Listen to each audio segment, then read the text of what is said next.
The jungle of Verdania 7 pulsed with bioluminescent life as Lyra adjusted her scanner, cataloging the 1,000th species of the day. The human explorer had been alone on this uncharted moon for 3 weeks, and the isolation had become a familiar companion. Her mission was simple: document, analyze, and avoid anything with teeth longer than her thumb. She felt something curl around her arm. Lyra froze, every survival instinct screaming at her to move, but years of xenobiology training kept her still.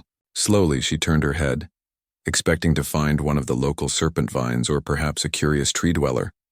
Instead, she found Tavi.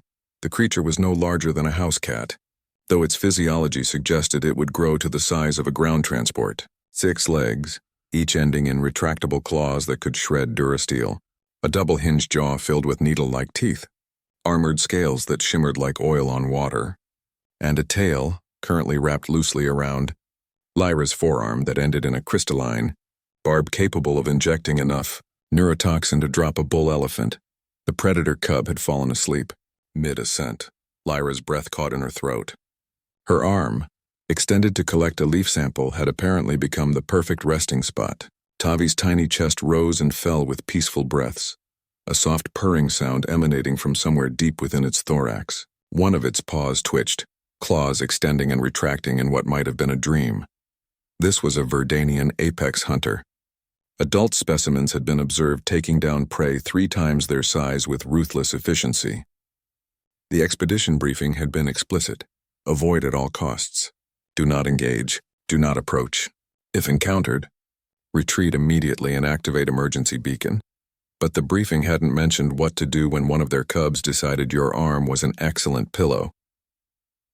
Lyra's tablet hung from her other hand, displaying the fresh scan data. Tavi's species, officially designated VH-Alpha-1, was still largely a mystery. No one had managed to observe them up close without triggering an aggressive response. The adults were fiercely territorial, and any approach resulted in either a hasty retreat or a brief, violent encounter. And here was Lyra with an infant apex predator sleeping peacefully on her arm.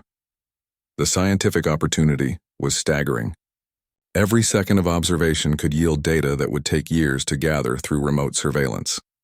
She could see the subtle bioluminescent patterns beneath its scales, patterns that shifted even in sleep. She could count the serrations on each tooth, visible through its slightly parted jaws. She could observe the respiratory rate, the muscle density, the way its sensory whiskers twitched in response to the jungle's ambient sounds, but more than that. And this was the part that would make her colleagues question her sanity. Tavi was adorable. The cub's head rested against her wrist, its body curled in perfect contentment. Occasionally it would make a small chittering sound and its tail would tighten just slightly, as if seeking reassurance that its perch was secure. Despite being designed by evolution to be an efficient killing machine, in sleep Tavi looked almost innocent. Lyra checked her chronometer. 43 minutes had passed. Her arm was beginning to ache from holding the position, but she didn't dare move. Not because she feared waking Tavi, though that was certainly a concern, but because she was genuinely curious about how this scenario would resolve itself.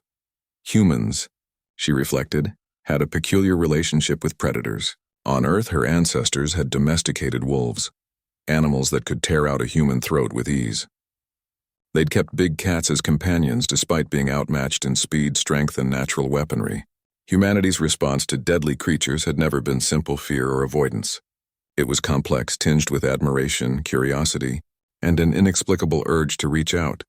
Even now, looking at Tavi's razor-sharp claws, Lyra felt an absurd impulse to gently scratch behind what might be the cub's ears. She didn't, of course.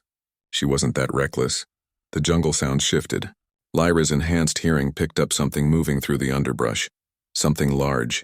Her blood ran cold as she recognized the distinctive tread pattern. An adult apex hunter, probably Tavi's parent. This was how she would die. Frozen in place with a baby predator on her arm while its mother charged in to protect her offspring. But the human mind was a curious thing. Even facing death, Lyra found herself thinking strategically. She slowly activated her tablet's recorder, angling it to capture both Tavi and the approaching sounds. If she was going to become a cautionary tale, she'd at least provide good documentation. The adult emerged from the foliage, a magnificent creature, easily 4 meters long, its scales rippling with warning colors. It locked eyes with Lyra, and she saw intelligence there, sharp and calculating. The apex hunter's body lowered into a hunting stance. Then it looked at Tavi. The adult's aggressive posture softened almost imperceptibly. It tilted its head, observing the sleeping cub, then looked back at Lyra.